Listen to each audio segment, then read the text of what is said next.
ఆర్మూర్ మున్సిపాలిటీలో ఎన్నికల పోలింగ్ ప్రశాంతంగా కొనసాగుతుంది. 28వ డివిజన్ బీజేపీ అభ్యర్థి హరిణి ప్రత్యేక ఆకర్షణగా నిలుస్తున్నారు. 21 ఏళ్ల హరిణి బైక్పై వార్డుల్లో తిరుగుతూ పోలింగ్ ప్రక్రియను తెలుసుకుంటున్నారు. ప్రజాసేవకు అంకితం అవుతానని తెలిపారు. సివిల్స్ కి ప్రిపేర్ అవుతానని తెలిపారు. ఇక అంతిమంగా తన లక్ష్యం ప్రజాసేవే అంటున్న హరిణితో మా ప్రతినిధి వంశీకృష్ణ ఫేస్ టు ఫేస్.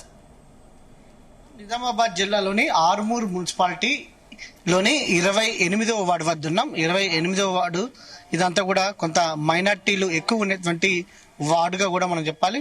ఇక్కడ బీజేపీ పార్టీ నుంచి 21 సంవత్సరాలు అంటే రాష్ట్రంలో మున్సిపల్ ఎన్నికలు జరుగుతూ ఉన్నాయి.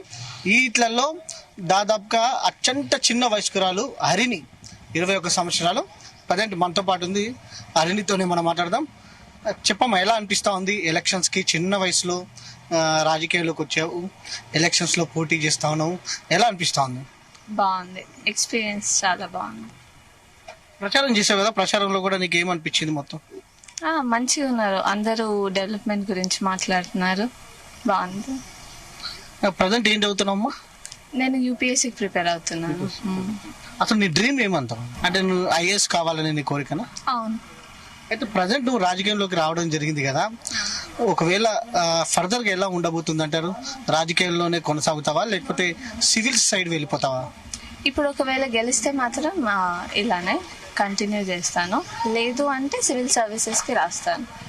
అంటే మొత్తానికి ఏదో రకంగా ప్రజాసేవలు అయితే ఉండాలనుకుంటున్నాను. అవును, అంతే. ఇప్పుడు ప్రధానంగా ఇక్కడ 28వ వార్డు అంటే మైనార్టీ వార్డు. ఈ మైనార్టీ వార్డులో ఒక చిన్న పిల్ల నువ్వు నిలబడినటువంటి పరిస్థితి చూస్తా ఉన్నాము. భయం అనిపించలేదా నీకు? ఎందుకంటే అత్యంత చిన్న వయస్కురాలువి, రాజకీయ అనుభవం లేదు, ఎలా వెళ్ళగలుగుతానని చెప్పి నీకు భయం వేసిందా లేదా? ముందుగా భయం ఏం లేదు, అందరం ఇండియన్సే, అందరం మనమే కాబట్టి అలా ఏం లేదు.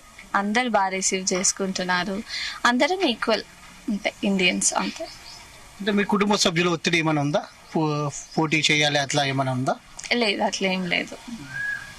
అంటే నువ్వు క్యాంపెయిన్ చేసావు కదా, నీకు మెయిన్ నీ దృష్టికి వచ్చిన సమస్యలు ఏమేమి ఉన్నాయంటావు? క్లెన్లీనెస్ ఒకటి, చెత్త కలెక్ట్ చేయడము, రోడ్స్, డ్రైనేజెస్, లైట్స్, ఇట్లా లోకల్ ఇష్యూస్.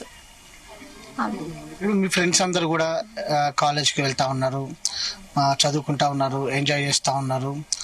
నువ్వు సడన్ గా రాజకీయాల్లోకి రావడము, మీరు వాళ్ళని మిస్ కావడం కానీ వాళ్ళు మిమ్మల్ని మిస్ కావడం కానీ ఏమైనా ఉందంటారా? మా ఫ్రెండ్స్ కూడా నాతో పాటు కలిసి ప్రచారం చేస్తున్నారు. ఐ థింక్ ఐఎమ్ లక్కీ, వాళ్ళు కూడా చాలా సపోర్ట్ చేస్తున్నారు. అంటే మీది మొత్తం మీద మనం చూస్తా ఉన్నాము, ఫర్దర్ గా ఎలా ముందుకు వెళ్ళబోతా ఉన్నావు? రాజకీయంగానే వెళ్తానంటే ఏదో రకంగా ప్రజాసేవలో ఉంటా అన్నావు కాబట్టి, ఫర్దర్ గా ప్రజలకు సేవ చేయాలనుకుంటున్నావు కాబట్టి, నీ నుంచి ఫర్దర్ గా యూత్ ఎన్నికల్లోకి ఏదైతే పాలిటిక్స్ లోకి రావడానికి నీ నుంచి ఏమైనా చెప్పదలుచుకున్నావా?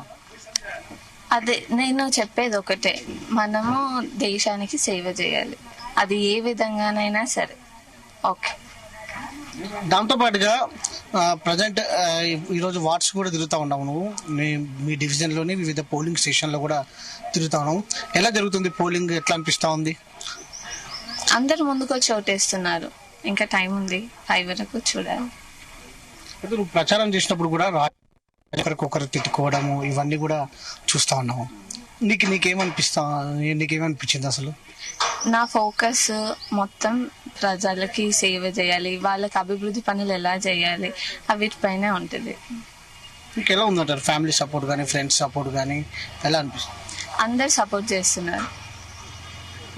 అన్నిటికంటే కూడా ఫస్ట్ పాలిటిక్స్ లోకి రావాలి అని చెప్పినప్పుడు నువ్వు ఇలా పోటీ చేయాలి అన్నప్పుడు, ఎందుకంటే రాజకీయంలో అనుభవం లేదు, ఎప్పుడు మాట్లాడింది లేదు, ఫస్ట్ టైం చెప్పినప్పుడు అసలు నువ్వేమనుకున్నావు? ఎలా అనిపించింది? నేను దీన్ని ఒక ఆపర్చునిటీగా చూసి రావడం జరిగింది, అంతే. ఇంత చిన్న వయసులోనే రాజకీయంలోకి వచ్చావు కాబట్టి ఫర్దర్ గా ఎమ్మెల్యే అవ్వడానికి కూడా ఆస్కారం ఉందా? ఎమ్మెల్యే వైపు కూడా అడుగులు వేస్తావా? ఆ దిశగా ఏమైనా ఆలోచన ఉందా? బీజేపీ పార్టీ నుంచి ఆ విధంగా మీకు ఏమైనా భరోసా ఏమైనా వచ్చిందా? పార్టీ నుంచి సపోర్ట్ ఎప్పుడూ ఉంటుంది. నేను పోటీ చేస్తున్న మొదటి రోజు నుంచి పార్టీ నుంచి సపోర్ట్ ఉంది. సో ఇంకా రిజల్ట్ డెస్టినీ చూడాలి ఎలా వెళ్తుంది. అంటే మీకు ఇంట్రెస్ట్ అయినా ఎమ్మెల్యేగా పోటీ చేయడం ఫర్దర్ గా ఇప్పుడు ప్రజెంట్ డివిజన్ లో పోటీ చేస్తా ఉన్నారు, తర్వాత ఎమ్మెల్యేగా నియోజకవర్గంగా అట్లా బీజేపీ అగ్రనాయకులను కూడా మీరు కలిసే ఉంటారు, వారు ఎలాంటి హామీ ఇచ్చారు మీకు? వాళ్ళు అదే గెలుపు కోసం ప్రయత్నించండి అని చెప్పారు.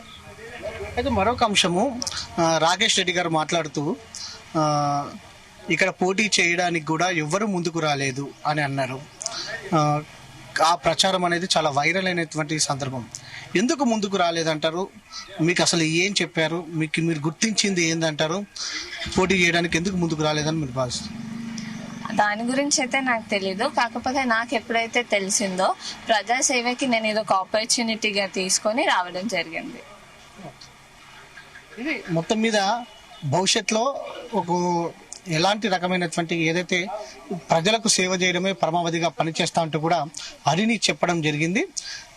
మొత్తం మీద స్థానిక సంస్థలు ఏదైతే సమస్యలకు సంబంధించినటువంటి అంశాలను తాను తెలుసుకున్నా అంటూ కూడా ఆమె చెప్పినటువంటి సందర్భం కూడా మనకు అనిపిస్తూ ఉంది. ప్రజెంట్ ఏదైతే సివిల్ సర్వీస్ ఏదైతే తన గెలుపోటములను ఆధారంగా తను ముందుకు వెళ్తానంటూ కూడా ఆమె తెలిపినటువంటి సందర్భం మనకు అనిపిస్తోంది. వీడియో జర్నలిస్ట్ సాగర్తో వంశీకృష్ణ, జీ తెలుగు న్యూస్, ఆర్మూర్.